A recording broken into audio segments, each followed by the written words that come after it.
All right.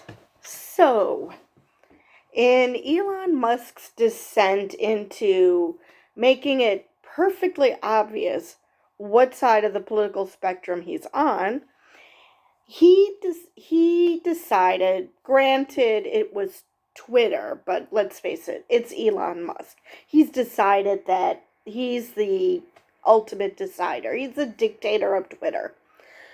But he decided to add tags first to NPR, which is state affiliated media, which he even acknowledged might not be correct, but they still are attaching NPR's account with that label. And now the same thing with BBC, as it's being listed as government funded media, which is also inaccurate. Both of these organizations are independent and they are funded by the people. I don't know how BBC does it. I know that they have some sort of license fee system. I don't know how that works. But if you'll look at NPR, it seems like every other week they're having a fundraiser, a telethon on their channels. And it's gotten more and more because it used to be that the government funded at least a portion of NPR. It wasn't completely just donations that they got from individuals and corporations. It had some government funding, but thanks to Republicans, what little government funding they got was stopped, because God forbid there's an organization that cares about reporting the truth. Can't have that. So now, what do these two organizations have in common? They are both considered liberal, and because, they actually hold Republicans' feet to the fire as opposed to just, letting them get away with their bullshit. So, since NPR and the BBC has been the boogeyman of the right for a while now, it basically screams, Elon Musk is screaming that he's a right-winger. I mean, why else? I'm actually waiting for when it happens to CNN, because that's another organization that Republicans lose their shit about. So I'm just waiting for when that gets that label. Either government-funded media or state-affiliated media or something. Because, as we all know, there's no rhyme or reason to this except for we don't like you. Now, NPR's just stopped tweeting from their main account. They just stopped, because why would they want to continue using a platform that is obviously misrepresenting who they are on purpose? Because Elon Musk even admitted that that might not be true. So he's basically saying, yeah, it's not true, but we're going to keep this charade because, I like the money that the right wing gives me, and because and I want to do business with certain countries, I'm going to just continue this charade because my pocketbook means much more to me than actually being an advocate for free speech like he claims to be. Because he's shown on multiple occasions that he honestly has no clue what that term means. None whatsoever. But anyway, so NPR and one of its affiliates have stopped completely using Twitter. Unfortunately, this article didn't say if they moved anywhere, like if they're using Post, if they moved to Mastodon, if they're using some other social media. That I don't know. This article didn't go into that detail. The BBC, however, is trying to resolve the issue. And good luck to them because, like I said, it's pretty obvious why this label was given to them. They are not government-funded media. There's something called a license fee, and the people who watch BBC pay for BBC.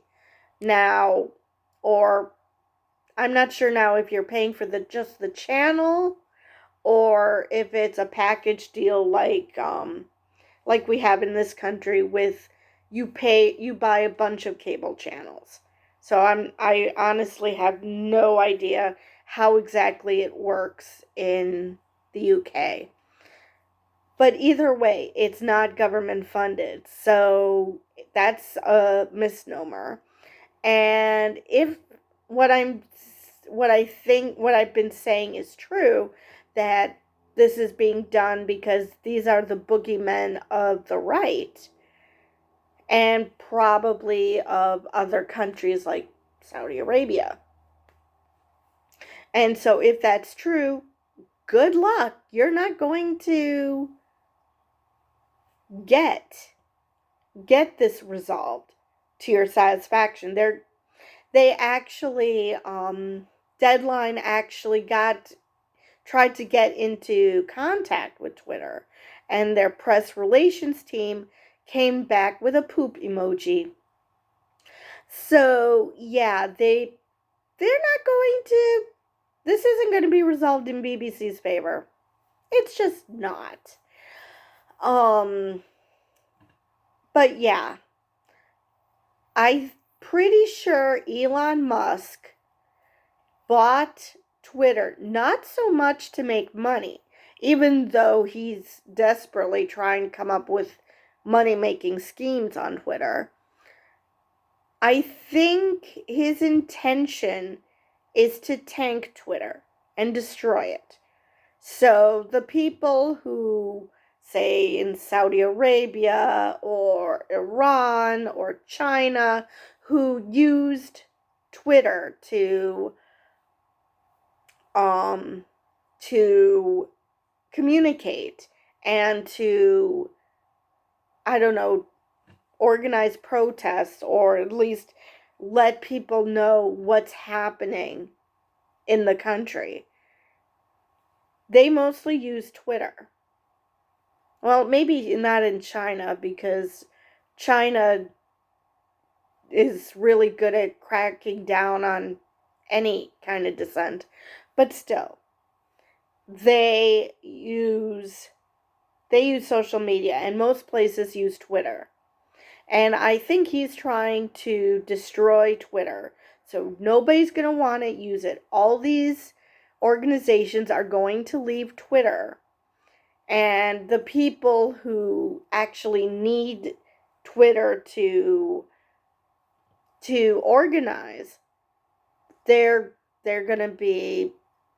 not going to have that avenue. Now, I'm not sure where people got this idea that without social media that protests won't happen, because protests happened before the age of social media. It might have been harder to organize, but it did get organized. So I'm not sure why destroying Twitter is considered a good idea. There's just, like I said, if you want to organize a protest, it's gonna get organized. Most people are not the dumb shits you think they are. They know that what's happening in their lives and in other people's lives. They know when things are bad. Not everyone, obviously, but most people do know that. They do not need Twitter to tell them that, in Iran things are going badly for girls who don't veil themselves. The people of Iran know that. They do not need Twitter to tell them that. Now, like I said, it might be harder to organize a protest because you're going to have to do it the old-fashioned way, but that doesn't mean that it's impossible. So these mass protests can still happen. Or they find another avenue, another social media avenue, because it doesn't have to be Twitter. It could be different social media. It could be, I don't know, something that nobody else outside that country has heard of. We don't know.